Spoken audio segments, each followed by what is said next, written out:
Hi, everybody. We're here today with Chandani of Events by C, and we're here to talk about 5 good and maybe some bad ideas for Indian weddings.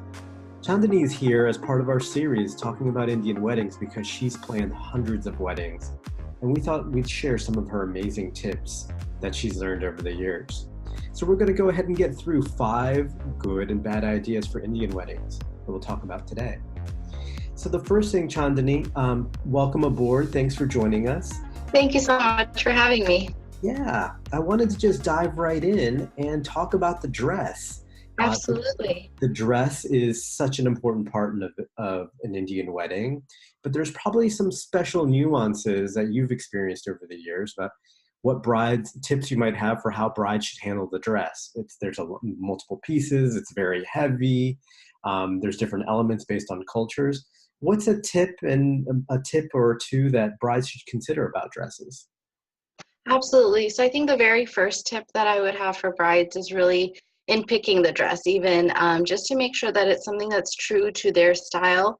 I think it's very easy, especially these days with Pinterest and social media, to kind of look at what's in trend and go for something like that, but that might not necessarily be something that's going to look good on a person. So I think it's really important to think about that. And absolutely, they can get very heavy. So most of the time, whether the dress is coming from India or if it's from a shop in the US that specializes in Indian wedding lehengas, they usually pack it really, really well. So I usually recommend not to open it and try it on too many times. Of course, you may need it for a hair and makeup trial, things like that. But other than that, to leave it, they're very sensitive in terms of all of the work. It's very delicate. You don't want any of the beading or any of that to come out before the day. So really the biggest tip would be, one, to definitely stay within your own style, not go for something that you're not going to feel comfortable in. And the other tip would be to just handle it with a lot of care, keep it in a cool and dry place, and kind of not have it moving around too much, to try to keep it in one place as much as possible so that delicate beading and threading and all of that does stay in place. I love that last piece of advice.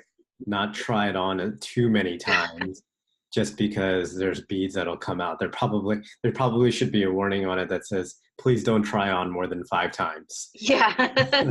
Otherwise, you'll start Absolutely. So appreciate that. Well, let's talk about place settings. At Indian weddings, they tend to be extremely large or on the larger size.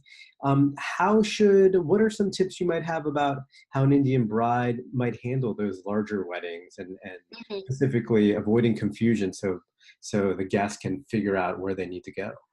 Yeah, absolutely. So I will say, to be completely honest, I think for brides and grooms and their families, making those place settings, deciding who's sitting where is kind of one of the hardest parts of wedding planning, just naturally with there being a lot of people. But at the same time, I definitely 100% recommend having those place settings and, kind of having assigned seating as opposed to just open seating.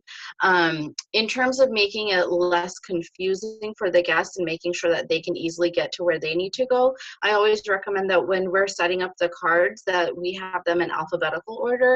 Sometimes people like to have it set up by table number, but let's say I'm a guest and I'm at table 35. It's going to take me a long time at cocktail hour to figure out what table I'm at and see that I'm at table 35 because it's going to be, way down the table. Whereas if it's in alphabetical order, typically I recommend by last name. It's much easier to find. I could go, my last name starts with C, so I would just look at the C's, easily be able to find my card and kind of move on with cocktail hour. I also, in the room, when we have tables, typically our dance floor and our stage are kind of the focal point of the room.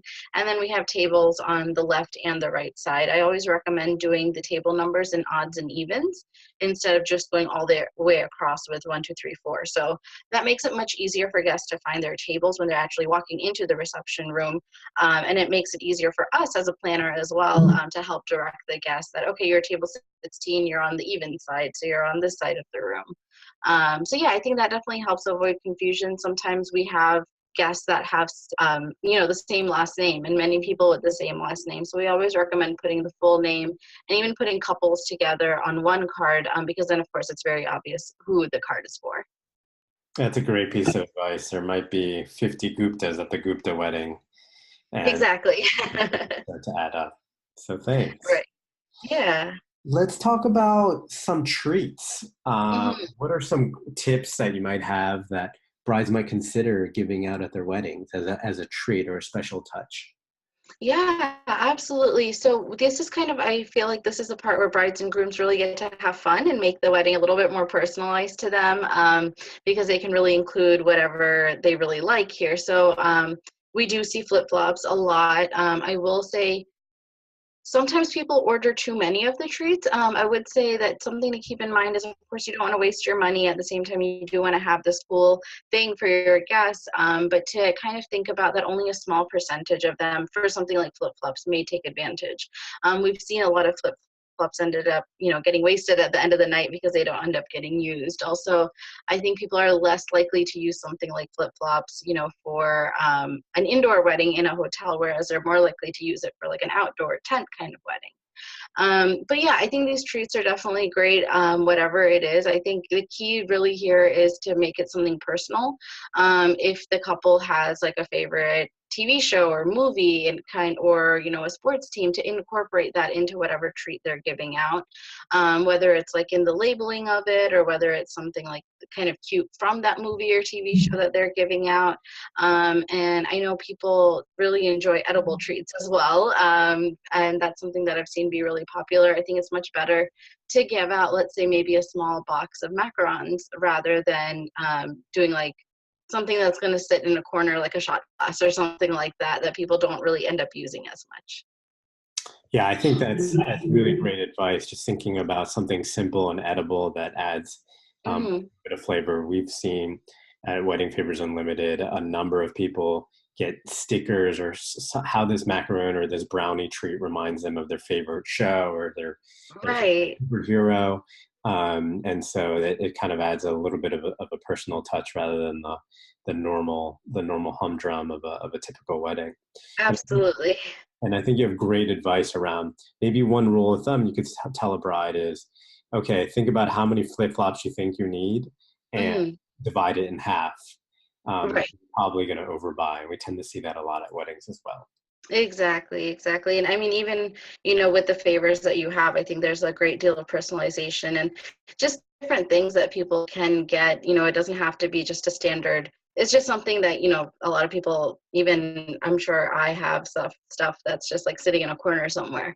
But, it's nice to have something that's reflective that when your guest is looking at it later down the line, they're like, oh yeah, this is from so and so. And I remember because they really like this TV show or they like this location and that's why they gave this out.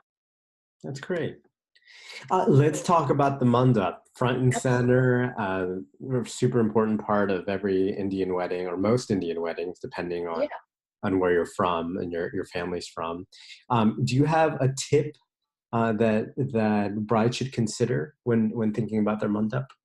Yeah, I think design and those elements are very different based on personal taste. I think the biggest thing to consider is just the viewpoint for the guests. They're of course there to see the wedding. So I think sometimes mandaps end up with so much draping and so much florals on them that guests then they're not able to see what's going on. They're not able to see the actual ceremony in the mandap. So I think that's the biggest point, whether you're going with a square mandap, a round mandap. I mean, these days we've even seen trapezoid mandaps, we've seen open mandaps. So kind of just taking into consideration the shape of the space you're in and what's going to be the best kind of angles for guests to be able to see what's actually going on in the mandap. Also 100% recommend that the mandap be on a stage wherever possible, space permitting, just because then everyone can see better. Otherwise, beyond the first few rows, it's really hard to see what's going on in the mandap if it's not elevated. You read my mind. I'd say about 50% of my weddings, I'm looking down or can't see the mandap because it's too low. So Yeah. I think that's great advice. And let's talk about the feeding pictures. Mhm. It's an important component of many Hindu weddings. Yeah. Any tips on those? I think they generally don't turn out that great because it's usually like a little bird or something like that when there's pictures. But of course, part of the Hindu ceremony, especially at the end, the parents and also the couple, they feed each other sweets, and it's part of the ceremony. I think just as the couple, it's just something to think about that, hey, you are being filmed. You are, having photographs taken of you. So just have a big smile on your face as you're having these sweets fed to you and things like that. But then, of course, there's cake cutting, which I think people generally tend to pay attention to what their facial expression might be a little bit more during the cake cutting, but just something to also keep in mind during the ceremony. But other than that, I mean, I think a lot of times, other than that, I would say it is fairly, I guess inappropriate might be too strong of a word, but I would say most guests don't want pictures of them as they're eating food and things like that. I think a lot of times couples do want to go around and take like table shots. I think most of the photographers we work with, they don't do that as well, just because most people don't want pictures of them like as they're like half bite and, a couple comes around to say hello or something like that. So I would say, where it is appropriate ceremony wise, it definitely works. But I think it should probably be avoided other than that. That's a great tip. Well, the last thing we wanted to talk about Yeah. is the Bharat. Mhm. Any tips to help this special piece of an Indian wedding go smoothly? Yeah, absolutely. It's definitely the groom's time to shine. I feel like it's the one part of the day where everyone's really paying the most attention to the groom. So it's great. It's a lot of fun, obviously, for him. I think kind of the main thing that we keep in mind when we're planning the barat is to always have a little bit of extra time for that. We really hate to make a wedding day feel like a production for the couple. So if the groom is just having a blast and he's going to have fun, if it's going to make his day to dance for 5 more minutes, 10 more minutes, we definitely want to make sure that that flexibility is there. So I think timing definitely is a huge component of that. Also, having the DJ and the toll player, I think definitely helps a lot as well, to make sure that, it's a really fun and festive mood for the ceremony, for the barat, I'm sorry. That's a great tip. Do you have a recommended? Is there a time that you think is too long? Like, how much is a roughly good time? 5 minutes, 15 minutes? Generally, I mean, it depends on kind of the distance that we have as well. We've had some very short distances. We've had some distances where we're going to go kind of all the way around the hotel and come back. On average, I would say about 30 to 40 minutes for the barat is good. But again, it is going to depend a little bit just on how much distance you want to cover with that. For us, we typically pace it out. So if, we'll work with the DJ to make sure that, if we know that we have to end at, let's say, 11 a.m., we're making sure that we're moving along the path to make sure that we can. But that's just something also to keep in mind. It's just kind of keeping it moving so that typically there's an auspicious time for when the groom has to be welcomed in and everyone has to go into the ceremony, and all of that kind of stuff. So just something to keep in mind, to kind of pace it out as well. That's great. Thank you. Well, Absolutely. I want to thank you for taking the time out to chat with us today about five Yes. good and some bad ideas that you've seen brides make. Would love to chat with you some more later on about some other aspects of Indian weddings. Thanks. Absolutely. It's been such a pleasure. Thank you so much for having me.